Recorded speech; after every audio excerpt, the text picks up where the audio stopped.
पर एक नाथ जी महाराज महाराष्ट्र के संत हैं, गौमुख से गंगा जल ला रहे थे रामेश्वर जी चढ़ाने के लिए, और रामेश्वर पहुंचने वाले थे, बहुत से और भी साथी थे कि एक गधा प्यास से पैर।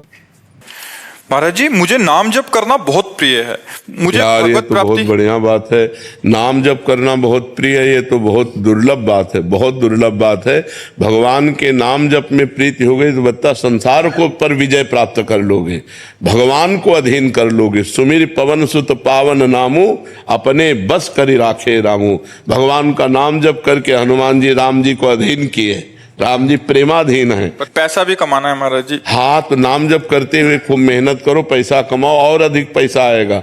तो पहले पाप नष्ट होने दो, जहां पाप नष्ट हुआ तो धन ही धन एकत्रित होने लगेगा। नाम रूपी धन है तो फिर क्या, त्रिभुवन पति जिसके ऊपर प्रसन्न है, जा पर कृपा राम की हुई ता पर कृपा करे सब कोई। खूब नाम जप करो, खूब मेहनत करो, धन कमाओ, और जो दुख सुख आवे उसे सह जाओ, आगे बहुत अच्छा फल प्राप्त होगा। दोनों काम करेंगे तो कोई दिक्कत तो नहीं हो? नहीं, कोई दिक्कत नहीं, दोनों काम करना ही चाहिए, क्योंकि गृहस्थ हो, कोई विरक्त थोड़ी हो, गृहस्थ हो।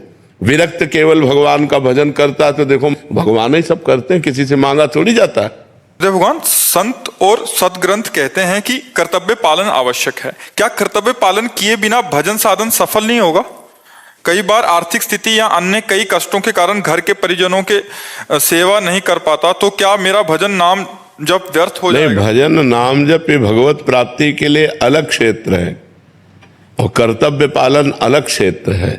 जो हम कर्तव्य पालन कर रहे हैं, जैसे माता पिता की सेवा है, धन कमाने का उद्योग करना है, धन कमा के लाना है, परिवार की सेवा है, ये तो मनुष्य का कर्तव्य कर्म है, अपने परिवार का पोषण करना।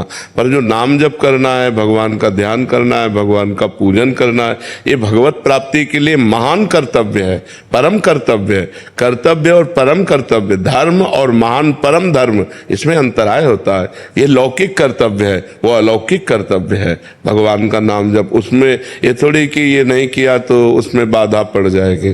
पर हमें चाहिए कि हम कर्तव्य का पालन करते हुए भजन करें, तभी आनंद आएगा। अब बूढ़े माता पिता कष्ट पा रहे हो, तुम माला लिए बैठे हो, तो ऐसा नहीं है। उनके पैर दबाओ, उनके कपड़ा धो, मेहनत करके लाओ, कमाओ और उनको खवाओ पियाओ, क्योंकि जब तुम किसी योग्य नहीं थे तब उन्होंने तुम्हें पालन पोषण किया। अब उनकी वृद्धावस्था है और तुम सोचो हम तीर्थयाटन जा रहे हैं, तीर्थों की जरूरत, उनके चरणों में तीर्थ है, उनकी सेवा करो। बूढ़े माता पिता की सेवा करना, बूढ़े परिवार के जो बुजुर्ग जन हैं उनकी सेवा करना, धर्म पूर्वक धन कमाना, ये भी तो कर्तव्य कर्म है। हाँ, इससे भी भगवान प्रसन्न होते हैं। यदि नाम जप करते हुए अपने माता पिता की सेवा की जाए और धर्म पूर्वक धन कमाकर परिवार की सेवा की जाए तो कहीं तीर्थ जाने की जरूरत नहीं, घर ही उसके लिए तीर्थ है और घर में ही उसे भगवत प्राप्ति हो जाएगी। पर नाम जप जरूर होना चाहिए, भगवान का स्मरण जरूर होना चाहिए।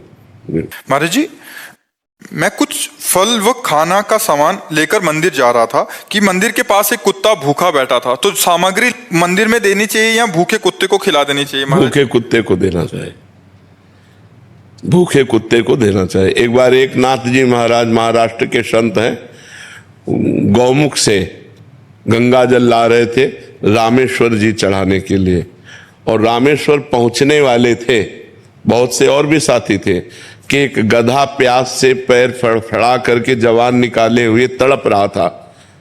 तो बड़ा घड़ा था, तो रोका उनके साथियों ने, क्या रामेश्वर जी बिल्कुल नजदीक। उन्होंने कहा नहीं। तो गधे को ऐसे उठाया, पूरा गंगा जल गधे को, वो आराम से जल पी करके बैठ गया और वो लोग चले गए।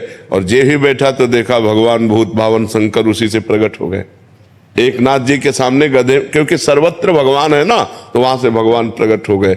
यदि हम मंदिर जा रहे हैं भोग लगाने और कोई कुत्ता ऐसा दिखाई दे रहा है कि भूखा बैठा है, तो हमें चाहिए कि भगवान की भावना करके कुत्ते को पवा देना चाहिए, क्योंकि भगवान कुत्ते में भी हैं। नामदेव जी ने जब कुत्ता रोटी लेके भगा तो घी का कटोरा लेके कहा कि नाथ सूखी ना खाओ, थोड़ा घी चुपरा लो, और तो उन्हीं कुत्ते में से भगवान विट्ठल प्रकट हो गए। ये तो प्रसिद्ध कथा है। तो भगवान सर्वत्र हैं। अगर हमें कोई जीव भूखा दिखाई देता है तो हम भगवान के भोग को उसको पवा देते, सीधे भगवान पाएंगे। वहां तो भगवान दृष्टि भोग पाते हैं, मंदिर में भगवान सीधे नहीं पाते। दृष्टि भोग पाते हैं, उनकी दृष्टि में केवल आता है। और मुख से तो भगवान सीधे पाते। भूखा कोई आदमी बैठा है, कह रहा है बाबूजी भूख लगी है, वो पूजा ये लो, केला सेव फल मिठाई खा लो। और मान लो कि हो गया, दर्शन करे और ठाकुर जी के भोग यहाँ लगा दो, दर्शन ठाकुर जी करे और बढ़िया हो गया।